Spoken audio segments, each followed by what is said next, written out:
Hello, fellow bookworms. I'll be reading The Leprechaun Under the Bed, written by Ms. Teresa Bateman and illustrated by Paul Meisel. Just in time for St. Patrick's Day comes this fun, read-along book featuring a leprechaun. What's a leprechaun, you ask? The leprechaun is a small Irish fairy. He dresses like a shoemaker, and in our story, he's named Brian O'Shea. Are you interested to hear more? Great! But before we get started, let me give a big shout out to Caden. Thank you, Caden, for becoming a read-along book club member. All right, are you ready for today's story? Let's get started.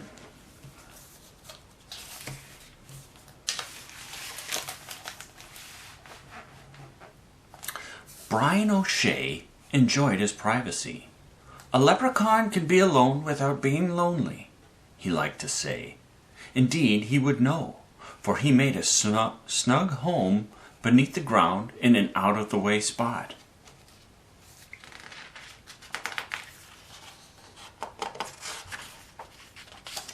But time went on. Big, tall human people moved nearer and nearer until one day a man named Sean MacDonald started building a stone cottage right overhead. Brian tried leprechaun magic to stop Sean. He made Sean see headless ghosts and even a banshee rising from the foundation stones of his new cottage.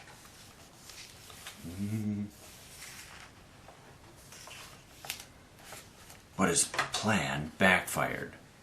"It's just my sainted mother always told me," Sean declared in delight. "The land of Ireland is full of magic and surprises." All too soon, a fine cottage stood over Brian's home, so he built a door under Sean's bed.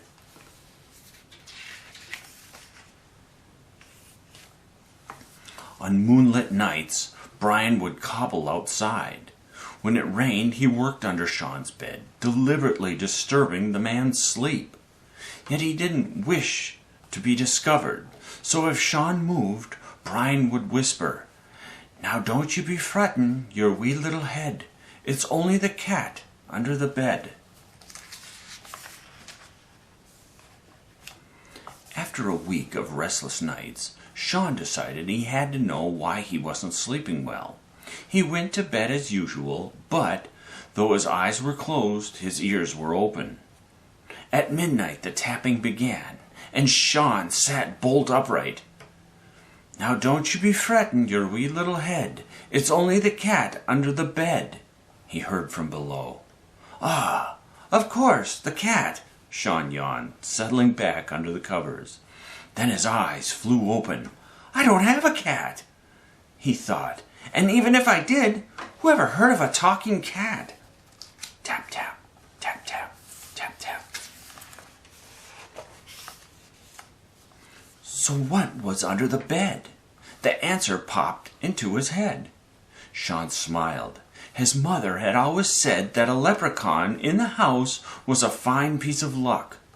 Luck he couldn't afford to lose. The next morning Sean made stirabout for breakfast and placed a bowl under the bed for the cat. At lunch the bowl was empty, so he put in some stew. From that day on, every time he filled his own plate, he added a bit to the bowl under the bed.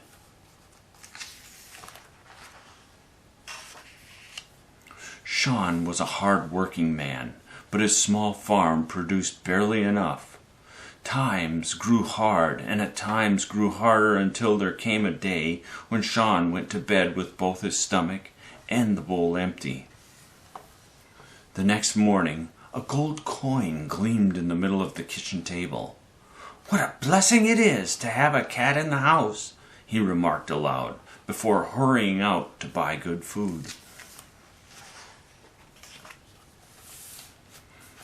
They lived well for weeks on that coin, but soon the cupboard was bare again, and another gold coin appeared. "Consider this alone," Sean said, "until times are better. Thank you, cat." But when Sean went to buy his oatmeal and potatoes, there was more than one eyebrow raised in the village. A poor man might have saved one gold coin for hard times, but two?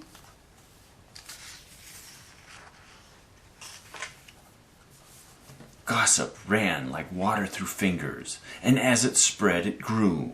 Sean MacDonald must have a whole chest of gold coins hidden in his cottage. What many tongues say, be it true or not, many ears hear.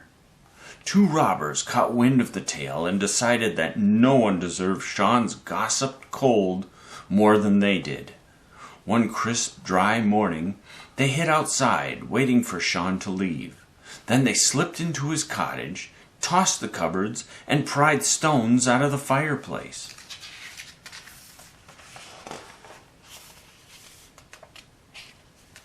Such a clatter made Brian poke his head up from under the bed. He was shocked at what he saw. But what happened next was worse. The cottage door swung open as Sean returned for a forgotten tool.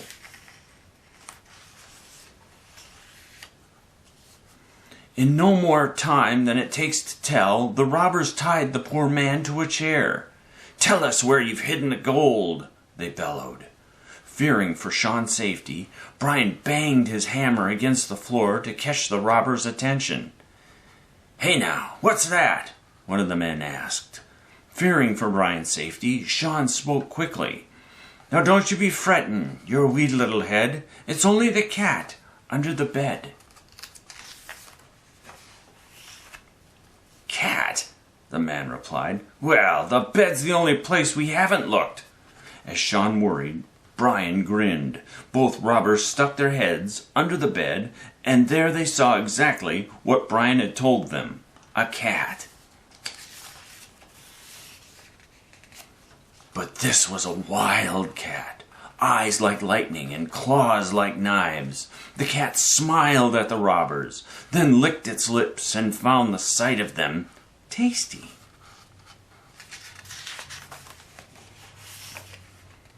With a shriek, the men tumbled backward, then fled as if the devil himself were at their heels.